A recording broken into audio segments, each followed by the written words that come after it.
Welcome, everybody, to Strategies for Turbulent Times. And we're very excited today because we have part two with our dear friend, Dave Grossman. So I'm calling today official Dave Grossman Day, just so you know. I love it. Love it. I'm totally thrilled that we have you back on the show here, Oh, Dave. it's my pleasure, folks. And It's truly, I'm out on the road, and it's just a high point in my year when we get to link up somewhere in the road and have a meal together and talk. You're just truly some of my favorite people in all the world. Oh, And yeah. my best friends out there on the road. And it's been a crazy year. Since we last talked, crazy things happened. I went to Ukraine, May, June. Talk about that, the wheels that come out the bus in violent crime, and then how things pivoted with the Trump administration.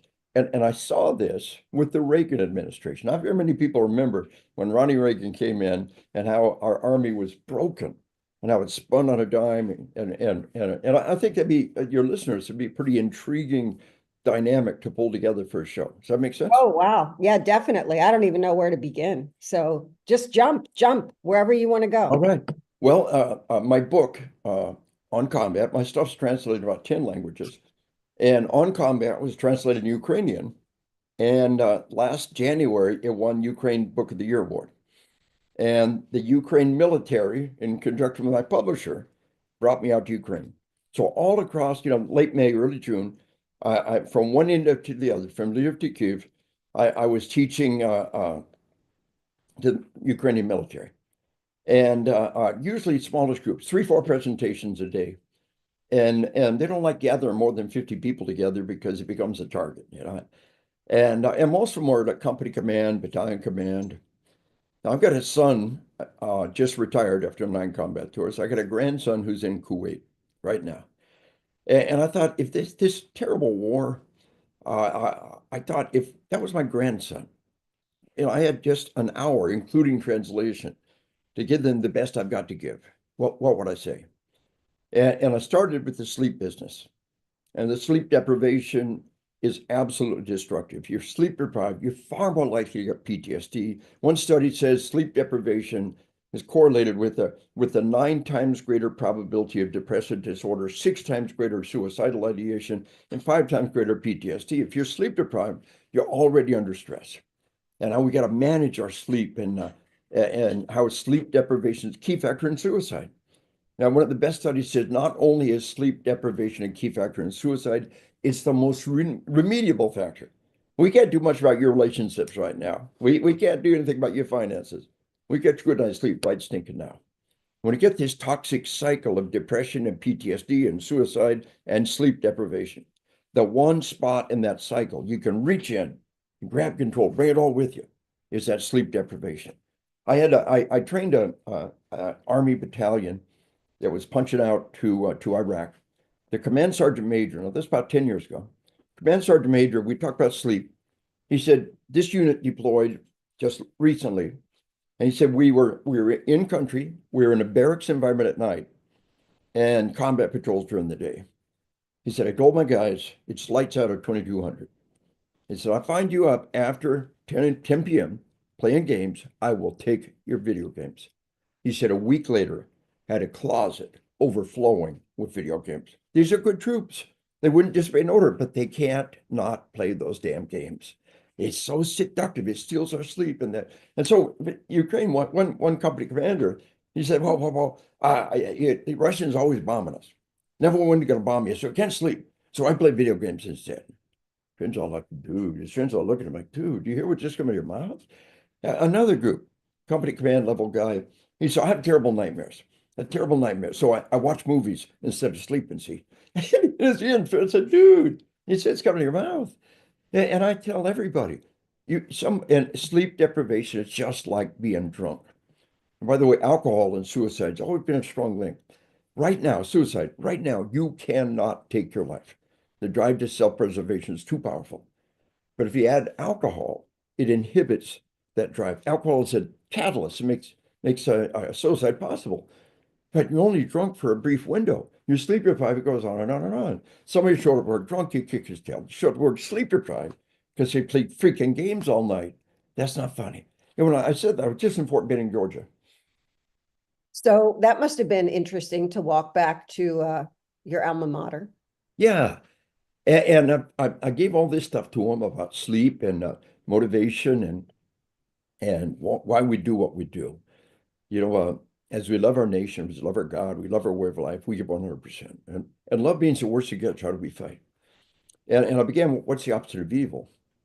And the opposite of evil is love. Evil is absence of love, just darkness, absence of light.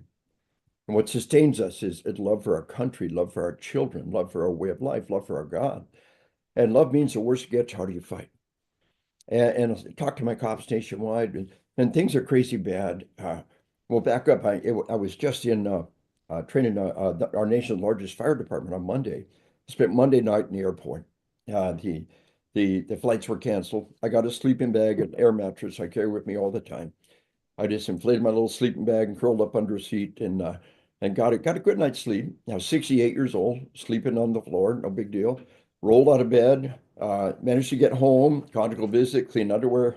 On Thursday, headed back out again on Wednesday to Fort Benning, Georgia, and got home just last night, about midnight-ish. I finally got home and rolled out of bed and rocking and rolling now.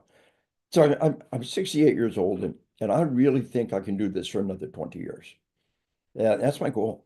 And I know you all are working on the health dynamic and staying in the fight. Give it the best. What's the latest? You know, everybody who's rooting for you and hearing you. What's the latest? And if I can ask, on your health issues, how y'all doing? Because dear Lord, we need you. Well, I'll go ahead and kick it off. And I'm just going to segue from your talking about the sleep. Yeah, Dave, and I'm proud to say this. Within the last month, I've actually experienced my first circadian rhythm, and within 20 to 30 years. praise And God. everything that you've been talking about, just within a short period of time, but also what you talk about with the troops, with everybody else you come in contact with, Yeah, the importance of sleep is just so critical. yes, I've been fortunate to be surrounded by a lot of great law enforcement, first responder professionals. And of course, they're still in it to win it, but they just don't have that training on understanding, how the brain operates. And I've been, like I said, learning a lot more about the brain, the frequencies that the brain operates, the alpha, beta, gamma. I don't want to get too technical, but it's really true. But it's really cool if you have a brain mapping from a company and go down the road of understanding the neurostimulation on how your brain is getting saturated. Just I used to hear this too, like, hey, sleep deprivation is like being drunk. Okay, what is sleep deprivation, especially when you're in special operations, special forces, or just you don't have a regular rhythm, you're in the military. What is sleep deprivation? And it's, well, I don't consume alcohol, but you still are experiencing sleep deprivation. You don't have a circadian rhythm. You don't correlate or understand the importance of correlating. You'll take your phone into your bed. That's where you sleep. Don't take your phone. Don't take anything that is going to disrupt your cognitive ability to have that sound sleep. And like you said, one gentleman said, "Hey, I play video games because I can't sleep. Hey, I watch movies." Well, if your brain correlates watching movies with sitting in bed, it's not going to allow you to sleep. And so that's why we go down this ugly spiral. But I won't go too much off on a tangent. Go ahead, Kat. No, listen, I'm happy to listen. It gives me such joy to have my brother Dave here and to see you two reconnect. And obviously, we're hungry to hear from you, Dave. And I think one of the things that I've learned, we just graduated 33 people from our coach program. It's the Magnus Coach Congratulations. Well Certification done. for first responders. And we have two more programs coming up. For those of you who are listening, we will be happy to include you. We have a program coming up in July at the University of Massachusetts Amherst Police Department, and we have another one coming up in October at the Indiana Sheriff's Association, October 14th through 16th. You can go to commandcollege.org to look at the schedule. But what's more important here, Dave, is, Before you go on, please, yeah. I'm going to put this out in our social media. Oh, okay. I want to tell everybody who's listening that this coaching program is world class. We got truly world-class military, world-class on the psych side of the world. And the conjunction between these two is a synergy of enormous magnitude. Anybody listen to this, you should check on those dates and put that on your wish list, your bucket list, to go and get the magic that they've got to give in your class. And it's so cool that you sent 33 disciples out there to pull things back together, and it's just so cool what you're doing. Well, thank you, Yes, Dave. And thank you. we're very blessed, as we all like to say, because we have 2 instructor classes that are concurrently graduating as well. And so we have a wonderful group of individuals. Some of them have a background in purely first responder, historically being a member of their organizations and being leaders in their organizations, whether it's SWAT, being sheriffs, being trainers. Another quadrant of this group are chaplains, and another quadrant of this group are counselors and therapists. And it doesn't matter where they come from. They've all been in law enforcement. They've all been first responders, and they, like us, they just want to give back. It's all about giving back to the community. So we're very blessed. So tell us, you went to the Ukraine. Now tell us a little bit about that, because we were at NTOA last August, September. We were at the annual conference, and there was a woman from the Ukraine in many sessions that we were attending, and she was translating the speakers into the Ukraine language for them to have real time. And I thought that was really provocative. I was trying to get her to come to our coach session, but it was a conflict for her. And we would love to get what we have translated for any organization that would like to use it in another language. But so tell us how this worked out for you. What were some of the high marks in this huge milestone of bringing all your work to a nation that really needs it? Yeah. Well, you know what? I flew into Warsaw, and a attaché from the Ukrainian embassy drove me from Warsaw to the Ukrainian border. And we were in a Mercedes van, and I pulled out ways to take a look. We never dropped below 100 miles an hour the entire trip. And I mean, Poland's a very large nation. Warsaw's kind of centrally located from Poland to the border. And great guy, just this awesome guy. And we got to the border, a record time. He's truly got a license to speed. He's got a diplomatic passport, license to speed. Never below 100. Great talk, great time with an awesome guy. But we got in there, crossed the border, and suddenly the roads are trashed, and there's trucks backed up forever, bringing things in. Linked up with my publisher and our translator and a lieutenant colonel from the Army, and we just began boom, boom, boom. One of the things I think is interesting is I thought we go in there and they'd be very happy with their president. And what an amazing achievement. I said, I don't need a ride, I need ammo. It's one of the world's, foremost phrases. It'll be rung in history. I don't need a ride, I need ammo. And how he fought and didn't run. But he canceled elections. And every time I mentioned it, the Ukrainians just got stony silence. I'm not going to say anything against him. I'm not going to say anything for him. And so the politics in there are not as straightforward as you might think. It was a surprise to me. Now, they're still driving on. They support him. They want to win the war. They're invested in what's going on there. But it's complex. It always is. So on the way out now, we only had bombing interrupt us twice. They said we were good luck. When we're in Kiev, now Kiev has got the most protected place in the world beside maybe Tel Aviv. And what they do when the air raid signing goes off. Now, what if you had a tornado siren every night? Night after night, tornado siren goes off. After a while, you just stop paying attention. So what they do, they take the lawn chairs out on the front porch and they watch the light show. They watch the light show and take videos of the Patriots intercepting things. And they're just awesome people. The restaurants are open, the stores are open, and they're just so appreciative of somebody coming in and supporting her. So at the time, I was 67 years old. My wife was 66. What kind of 66-year-old woman would send her husband to the war zone for summer vacation?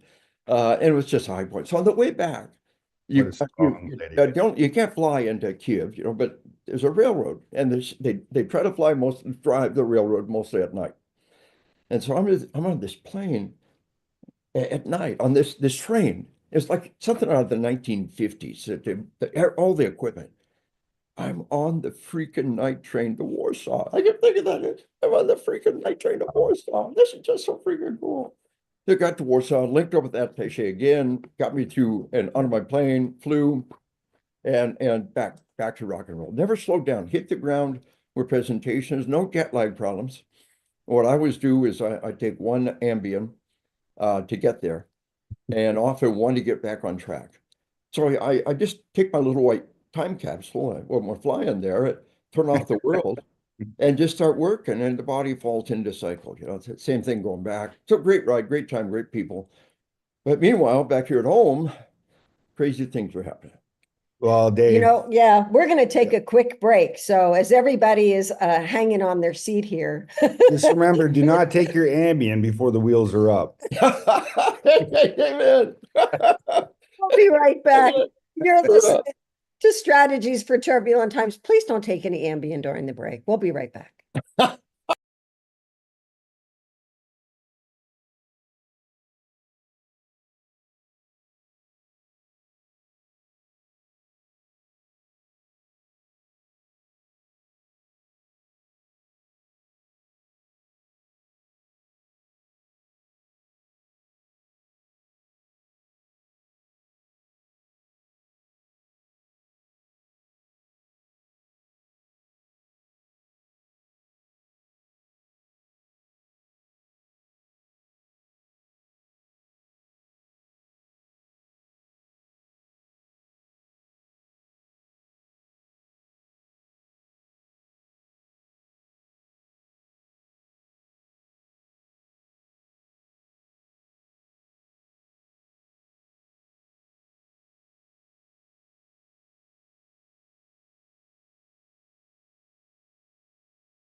Wake up, everybody, wake up, wake up, wake up. We were just having the funniest conversation during the break. And I got to tell I was going everybody. to say, if they weren't Yeah. woken up, I think Yeah. they're woke up. Well, if they weren't before, they should be now. But let me just tell you something. So Dave and I are talking about our crazy lives. And we were talking about how both of us at one point in our lives, because we travel internationally so much, and I'm sure Matthew can resonate with this being on the teams, that you put these little pills, these Ambien pills that you're given legally by your doctor to help you sleep so you stay healthy. You put them in your daily pill pack. And now you're just following your routine. Okay, this is my AM pack, this is my PM pack. And every once in a while, the Ambien winds up in the AM pack. So I was just laughing my ass off with Dave because we were both saying that we can do our work literally in our sleep, because both of us have actually taken Ambien, not known we've taken Ambien, and we're trying to figure out how the hell to stay awake during whatever it is we're doing. And I'm you know, whether it's I'm at the FBI or I'm in some international zone doing something, and I'm like, no, it's just my sleep cycle's off. No, you dope, you took Ambien this morning. I didn't make it through it. I've been there. And like the crazy thing is that you actually did good. I asked you a couple months later, the same people, hey, how'd it go last time? Oh, you did fine, just like usual. But I have no memory of it. So it really is important to program yourself. Now, the primary time I take Ambien, I do a red eye. You know, I'm in Seattle and I fly to Atlanta, then home to St. Louis. And really it's my little white time capsule. But usually I hit the ground, I get my bag, I make a connecting flight, I make that flight, and then somebody waiting to drive me home, and I don't remember any of it. You know, Yeah. but you program yourself, your mental discipline, the mental structure. Here's what's going to happen. Yeah, but And, let me add to that. And this is my secret. And if anybody tells anybody my secret, I'll know who told them. Oh. Oh, besides everybody else that listens. I can't take Ambien when I'm home. Uh-huh. I wake up with empty cookie packages in my chest. I'm not kidding you. People have witnessed it. So I woke up several times. Once it was I had an oatmeal cookie package. You know, you get these plastic containers at the grocery store, right? And they're all lined up, you know. And I literally woke up and I had crumbs and plastic cookie container all over my chest. And I was like, oh my gosh. That's a good excuse. Then, No, yeah. Oh, yeah, it was Ambien. It was all the Ambien. Honey, sorry, I took the Ambien. So, I just want to just get a snapshot here of your life in general. So now you've got a new book that came out, and you said it was translated. Tell Yeah, us. it was not new. It was my Yeah. old book on combat, which is the primary thing I recommend. Then we've got more recent books is on spiritual combat and on hunting. And on hunting, you cannot understand who we are, and especially in combat, without understanding hunting. And we've been in the middle of the food chain. We got the ability to be predator and prey. We be the hunter and the hunted. It's no fun to be the hunted. We want to be the hunter. And yet, when you look around the world, there's lots of people who've chosen to be the hunted. They're the sheep. And God bless them all, gentle, kind creatures. But and again, you don't have to be a hunter, but to have that mindset that I'm in charge. I do not flee. I'm what the bad thing at night is afraid of. You understand? And choosing to be the sheepdog and making that conscious decision. And then, but unconsciously, so many people are choosing to be the prey as opposed to the hunter, and they're miserable and they don't understand why. And they spend their life in flight instead of taking charge of the life and taking charge of the world and having the tools to protect yourself, intellectually, physically, psychologically, and again, physically, having the tools to do that job. Yep. And that's why everybody calls me the killer whale, Yeah. especially when I'm Yeah. sitting next to Matthew. So I want to give a shout out to you, Dave. As far as you mentioned a couple of your books, which a lot of people know, it's very impressive. But also, Dave's written books like Bulletproof Marriage, and I want everybody to go out there and look these up. A big reason why is because they don't. Some of the guys and gals, they've heard of the main books, but they don't realize how many books you've written.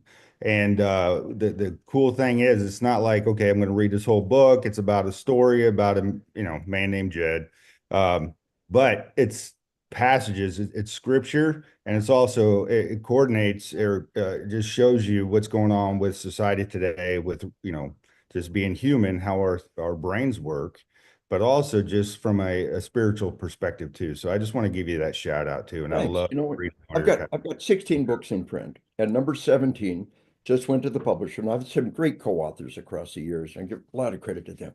But number 17 went to the publisher, and it was the Bulletproof Family. I'll give you a quick story about Bulletproof Marriage. When we did a 90-day devotional, 10 minutes a day, sheepdog and spouse, and the sheepdog's anybody who wants to protect their meadow, to take their part of the world, make it safer. And when we read it, would anybody really do this? Sheepdog and spouse, 10 minutes a day. So boom, we got 700 5-star reviews on Amazon. You've got all these people saying we went through 90 days, gave it to a friend, and then went back through 90 days. And we're really excited about that. But I'll tell you a story. Now, I'm training a military unit and kind of at the book table during a break. And one of the first sergeants comes up. And I'm an old buck sergeant, a lieutenant colonel, but the first sergeant still is kind of a scary guy, And he tosses a copy of Bulletproof Marriage on the table, and he says, "Sir, I hold you personally responsible. All the arguments my wife and I had over this book." And he said, "Now I'll go to Amazon, buy them 5 at a time, and give one to all my married troops." Oh, and what better testimony is that? We've had the joy to really touch some lives and help people get back in focus. And it does too, and that's the reason why I just want to give that shout out, because too often when you're, especially us that are in service of others, we have it in our mind as we get older. Hey, we'll open that book. We'll look for that help. I don't really need that help right now. I don't, I hear that's coming across, my bow right now, but I don't know why. But you know what? I'm focusing, on my front sight, and it's just I can't express it enough on how important it is to jump in these things. And that way our brain is cycling through the positivity on the understanding why our brain's doing what it's doing before you hit that wall or rub that wall at turn 4. And then next thing you know, you're old, gray, learning about the psychological effects of warfare, learning about the psychological effects of seeing the ugliest that humanity can give us, and just having a lot of questions that are unanswered. And then just like I said, that's why these books are Well, so important. I'm going to challenge the 3 of us to do something in 2026. So Yeah. let's put this on the calendar. We haven't discussed this, so I'm just throwing it out there, Dave. Let's do a family retreat. Let's get it on the books and let's use all of your bulletproof marriage, bulletproof family, all those great resources and all of our experience. You know, I facilitated many, many programs around the world, and I think we could do a bang up job of getting a good group of amazing people together. And, 26 is a good place to, the book, we sent it to the publisher, but it won't be out until probably early 26 or something like that. And that'd be awesome. What a beautiful thing. And we'll get the word out, we'll touch some lives. That would be amazing. Yeah. And just, singing Kumbaya together, but just sharing the wealth of knowledge that you and Kat have.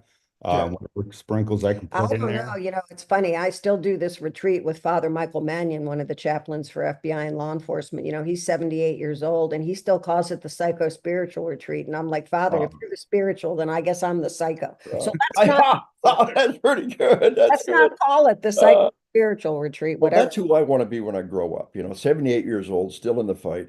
And I think we can do that. By the time we get there, 90 will be normal.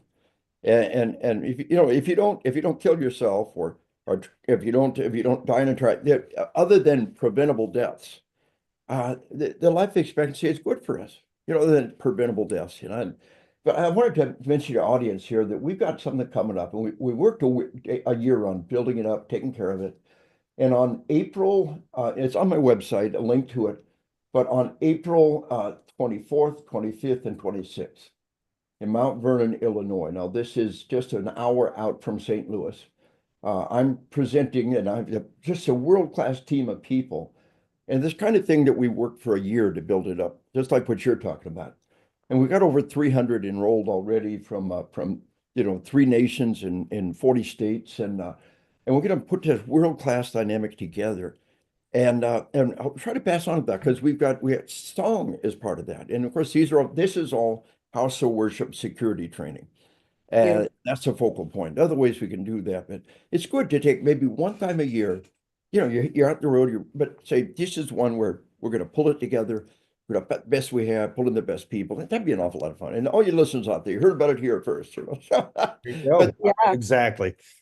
You're on the road all the time. Kat and I are on the road all the time, and I love that vision of having those 2, maybe 3 hot points of that way you guys aren't running ragged.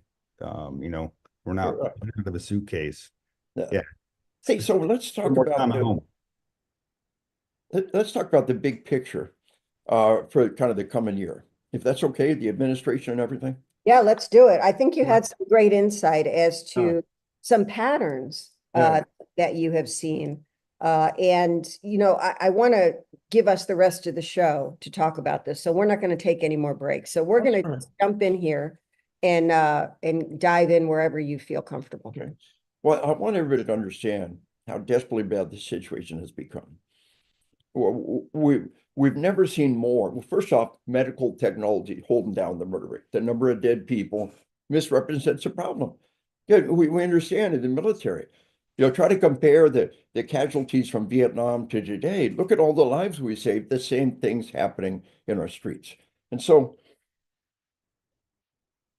we've never seen more than a 13% annual increase in homicides.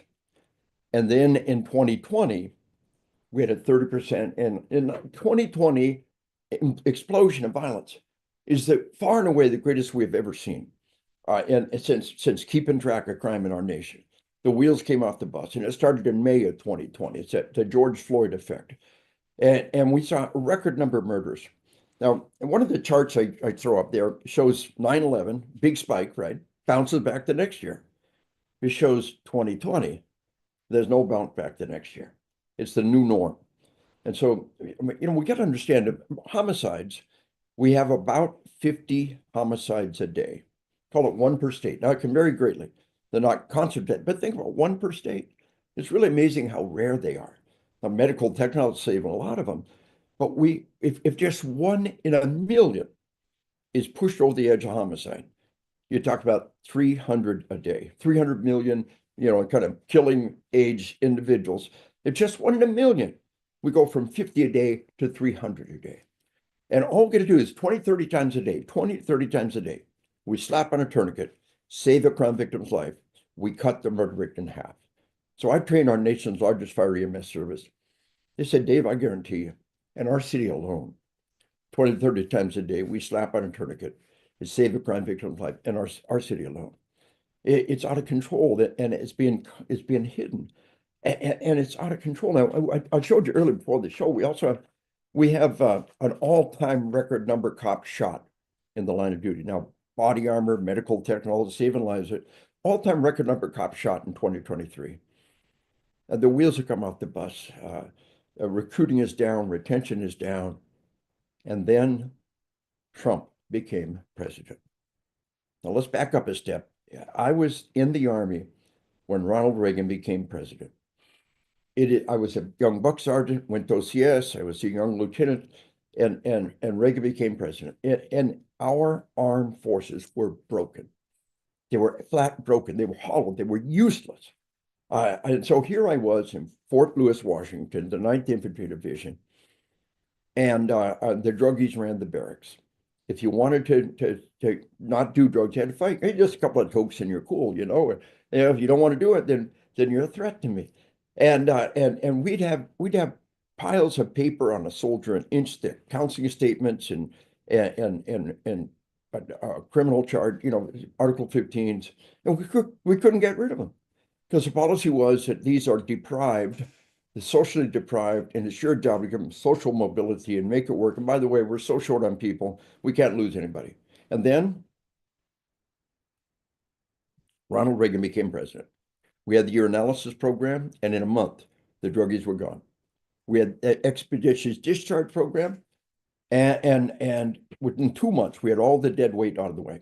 And then thousands and thousands of amazing young Americans who joined our armed forces. They flowed in so hard and so fast that my brigade, and the brigade, now here's the strength, the brigade, infantry platoon, of the 3 infantry platoons, 1 was zeroed out. Across the whole division, every infantry company, just 2 platoons. And each of those platoons, 1 squad is zeroed out.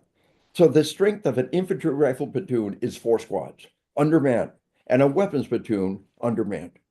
And then these incredible kids came in. And we did our own AIT. They're just too many of them, too fast. They sent them to us, and boom, my platoon, the young lieutenant, out in the field for a month, doing the movement to contact live fire exercise for young, and it was awesome. It was awesome. We trained them well. We did them good.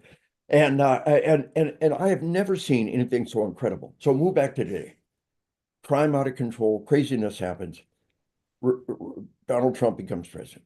I'm not sure what's going to happen, but we know that the U.S. Army in January this year had the best recruiting month, the best January in 15 years. The FBI has a record number of people wanting to join. Recruiting is down, retention is down, and it suddenly changed. We got people wanting to be on board. We got people wanting to do it, and amazing things are happening. And I tell you, I've seen it before. Is it going to sustain? Is it going to be a Ronald Reagan? I don't know, but I've never had such hope for what lies before us. And very few people have that perspective of how Ronald Reagan, broken, a private in the barracks, a young lieutenant trying to hold things together, and then boom, it turns around. And then all the goofiness is going on, it turned around, recruiting is up, retention is up, and March of this year, 2025, was the lowest number of cops murdered in a March is over 50 years. Remember, the number of cops murdered across time, the comparison breaks down body armor, technology, but still to say that we've only had 5 cops murdered in the line of duty in March, and it is the all-time record low. So I just tell you, folks, that leadership matters. And we've got a leader in charge that people are supporting, and leadership matters. Before Reagan, Jimmy Carter was president. It was broken. Carter was president. The communists took Nicaragua. They took Angola and Mozambique and Ethiopia. We threw the Shah of Iran to the best, and we gave away the Panama Canal. How could any one president do so much harm in 4 years? And then boom, Ronald Reagan. Now we've got Biden and Trump. Will it be another Reagan? I don't know, but it's looking good right now. And for the first time in a long time, we should have a little hope and stand up and support any way we can. You know, it's fascinating that you have that perspective, because the problem that we have right now is that most people are just so focused on the here and now. They don't look at history. They don't look at patterns, and they don't understand the current context. And so, of course, people go to the financials right away, and they look at what's been going on in the stock market, and they look at what is going on, you know, in their pocketbook, right? What am I paying more for? I think the things that you're pointing out here that are truly differentiators in terms of pride in our nation, pride in our people, pride in who we are when we go to another country, how people look at us, how people think about us, how people treat us. And the facts that you've just described here, the statistics and the data really tell everything, right? The number of lives being saved due to technology, the crime rates, the number of police officers shot in the line of duty. All of this, right, shows us that there is a pattern going on here around society and our communities that demonstrate an uptick in positivity, an uptick in the consciousness of our nation. And those are very important for our audience, who, as you and I and Matthew all know, we love dearly. We give up, you know, almost 365 days of freedom a year to go be with them, to go teach them, to go be in their I'll just say their agencies, their offices, their workplace, whether it's, you know, at their academies or in a theater of war or a war zone for them, because we care about them and we truly want them to be a better version of themselves. And we're going to do everything we can with the power we have, whether it's the pen or the word, to help get them there. So thank you for doing that and reminding us of all the goodness that's out there, Dave. I think a lot of people forget. Yeah. You know, I tell everyone that, you know, we're the jury, we're the judge, the American voter. And the jury and the judge have to listen to both sides. No matter how much you despise them, you've got to listen to both sides. So those that are out there, you know, listening to MSNBC and CNN, well, just cut it 50-50 with Fox. And if only you're watching it's Fox, then cut it 50-50 with somebody else. But look at both sides, get that big picture, and you will see something fundamentally different than what you think is happening. You'll see the magnitude of information being misrepresented. Again, you're the jury, you're the judge, and the good judge, the good jury must listen to both sides. No matter how bad you despise them, you got to listen to it.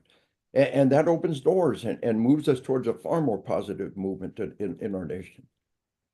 Yeah, Dave, I'm going to just chime in here. You know, no matter how tough an individual as a human, whether male, female, whatever gender that you identify as, the bottom line is that everybody wants to be loved and respected, and that's their fight.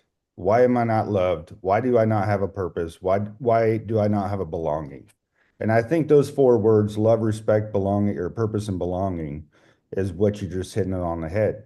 Now, all of a sudden, you have a military that has a purpose, that they belong, that they're loved, that they're going to be respected. You know, whether they deserve it or not, it's the bigger picture of that the respect is there, and they'll give their life for that respect and that love and that purpose. Well said. And everything that the experts teach about, just being mankind, being a human. It's about having a purpose. And what are the causes of suicide, depression, anxiety? I'm not certain about my purpose. I don't have a sense of belonging. You hit it on the head, then you go into sleep deprivation because you're thinking about all these things. And it's really four simple words to groom. And whether it's a huge organization, you're talking about the biggest, the biggest free world in the entire globe here. And it's the same four words, love, respect, belonging, and purpose. What is that guidance? Every commander looks for the words of guidance that mean something. Every leader looks for those words of guidance that mean something. And I just want to hit that on the head and thank you for bringing that to the forefront. Well said, truly. So what is on your agenda for the remainder of this year? What's got you on the road? What are you working on? We know that you have this great program coming up in April. We know that you have so much that you give and share, and people are always excited to have you with them. Where are you going next? Well, I will be for the rest of the month. I will be in looks like 7 more cities this month, and in May, Oh, 7?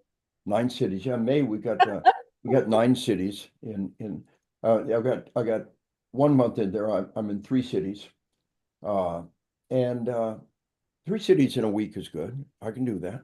I think you have. And every other week is 2 cities a week. And that's why I love it. That's why I want it. Now, It sounds like a deployment back in the 90s where we had 2 countries a we week. got the word indirectly. The word we were told indirectly, that the Biden administration had said there will be no federal funding for warrior law enforcement training. And in Caliber Press, Street Survival, Force Science, and me, we were the 3 leading trainers in America by any measure. And they were all banned. They were blacklisted, as we were told, and we've seen the ramifications. And we're seeing that just, it hurt a little bit, but not much. I'm still driving on, and they are too. But we're swinging back the other way. And it's so rewarding. And recruiting is up, retention is up, good things are happening out there. And it's time to be proud. And it's such a joy to be out in the middle of it and be able to sustain people and touch people and do part of it. But I'm rocking and rolling, and you can kind of contact our website, grossmanontruth.com. We stopped posting where we're going to be because the wackos would protest and attack, and craziness would happen. We used to put all my coming presentations online, and now we don't do that. We just work, but we'll work with anybody, let you know what's available. But they're crazy times. And, they're out there burning Teslas. They're out there burning freaking Teslas. It's amazing in this day and age and Matthew and I feel it too. And we have been doing, as you so warmly welcomed us earlier, we've been doing these coach certification programs across the nation for first responders. And now we're training the trainers to go do that work. And all we want is for everybody to feel welcome, right? And we're lucky because when we're doing these things, we're in academies and police and sheriff's organizations where we're going to be hard to get to. But I think it's really important that our audience does not stop the fight. Amen. That our audience recognizes that there are many people like us that are out there who love you and want you to have the best training, the best capability. And I know, I don't want to speak for you, Dave, but Matt and we are giving away a lot of our work for free these days. And we're using the grants and funding that many organizations are making available through through their associations to get people to come to these classes because they deserve to be there. Yes. And it's interesting. Just last week, I was trying to get some seats filled at a program that we were going to do for free in the New York region. And I was getting support from their local agencies and their local associations. And what really saddened me was we could not even fill free seats because people are so understaffed. Yeah. And because people don't understand the importance of this kind of coach training, we couldn't even convince them to show up. So I think it's incumbent on all of us to recognize the importance of a well-rounded warrior. And to recognize that it's resilience, it's well-being, it's tactics, it's spirituality, it's family, it's relationships. And we are so happy that you came and spent this time with us today. And we love you so much. And we know that you love all of those who are listening. And we can't wait to bump into you again on the road. Let's do it intentionally sometime. That'd be great. You know, kind of a final message for all our responders out there and all of our military. Jesus said, "A new commandment I give you, to love one another as I have loved you." And Jesus loved us enough to die for us. Who is there out there who walks out the door every day prepared to die for us? You know, and he said, "Greater love is no one than this, that they lay down their life for their friends." So what manner of love is this? They lay down their life for strangers. Our military, law enforcement, they're the only ones who walk out the door every day. So the opposite of evil is love. Evil's absence of love, like darkness, absence of light. And empathy is love in action. And what if it was my family? What if it was my spouse? What if it was my kid? And that manifestation of love, we got to understand, it's the most powerful force. Evil is the opposite of fear. Evil defeats fear. I mean, love is the opposite of fear. Love defeats fear. And you know, the Bible says we were not given a spirit of fear, but of sound mind and of love. And it goes on to say, perfect love casts out fear. So we got to recognize that, you know, that spiritual dynamic and the whole package, but how incredibly awesome, wonderful are the ones who walk out the door ready to lay down their life. And we honor you and we love you, as you so well said, Kat and Matt. And you stay in there. You believe in who you are. You believe in what you do.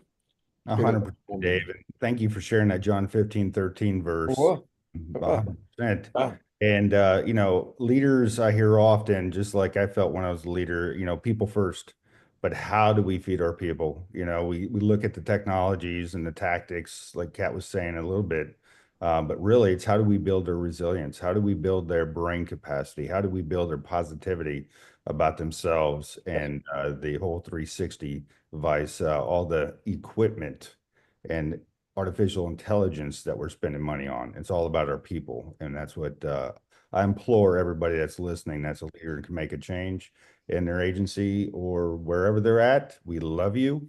And you know, you have 3 pipe hitters here that'll support any endeavor that you want to go after when it comes to emotional intelligence and mankind.